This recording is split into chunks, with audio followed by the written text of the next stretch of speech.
And now I want to, if you don't mind, relate them to stress. Yes.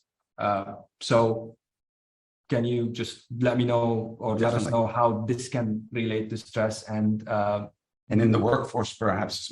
So if you look at what you mentioned in the beginning about, okay, so we can do this for ourselves. We can sit on the quiet of our home and peaceful and then be very calm and then we get into our working environment. Yeah. So that is definitely a challenge. So in Kung Fu, that's referred to as the second battle. Yes. Okay. But obviously, if we're only fighting the second battle, our fighting is perhaps not the right word, but it's Kung Fu. Mm-hmm. If that's our only challenge, if that's our challenge that we're predominantly focusing our energy on, but we haven't overcome ourselves yet, so we don't have the emotional regulation, we don't have the calmness, we're not able to relax, then we're always going to be fighting everything. So the realization comes that we don't have control over the second battle.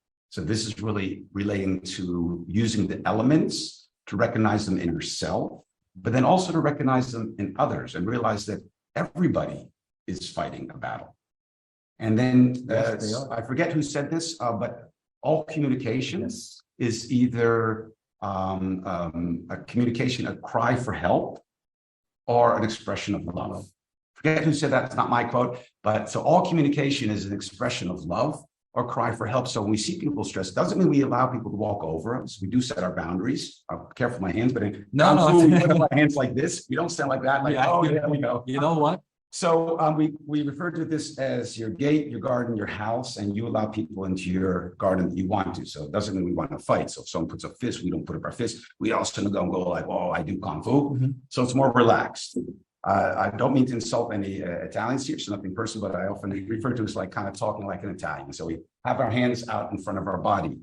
So this is recognizing in ourselves. And then we start recognizing, if we are able to recognize it in ourselves, then of course you gain the skills, the tools to start recognizing elements in other people.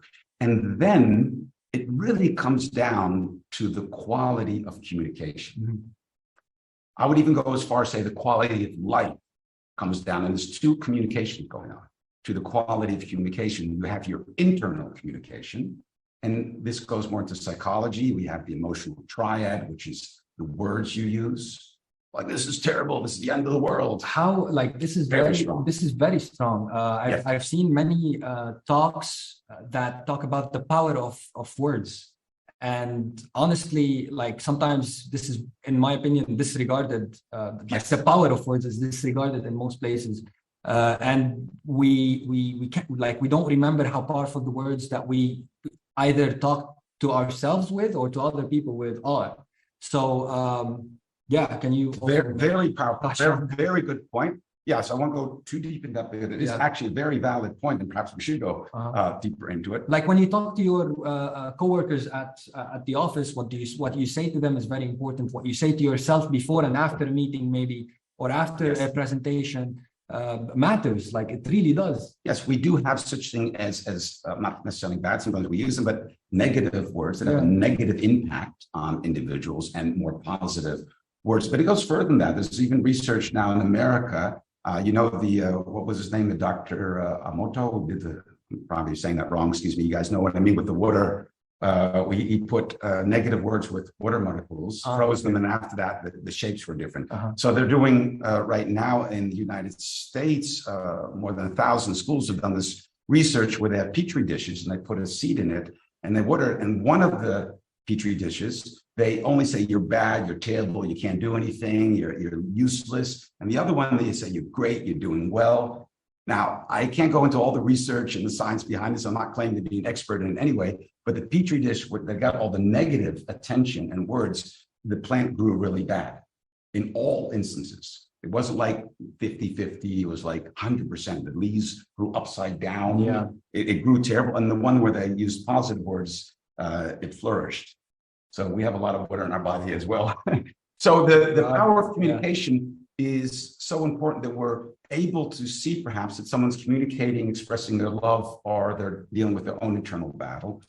And in nonviolent communication, which is nonviolent communication, which is from Marshall Rosenberg, which is part of the Marshall Mind Mastery methodology, we learn to, first of all, observe what someone's doing. So someone might come in and slam the door. And then we put a lot of focus on the slamming of the door. But the slamming of the door was really just a symptom of something else. So we put our energy in there. You did this. Then we're just putting out little fires all the time. Instead, we look at the feeling that is being expressed. So we recognize that. Okay, so they're expressing, well, obviously anger here, or is it frustration, or is it disappointment, sadness, exactly. And then the need behind it, perhaps they just want more, that communication's clear. It's a cry for help. More feedback.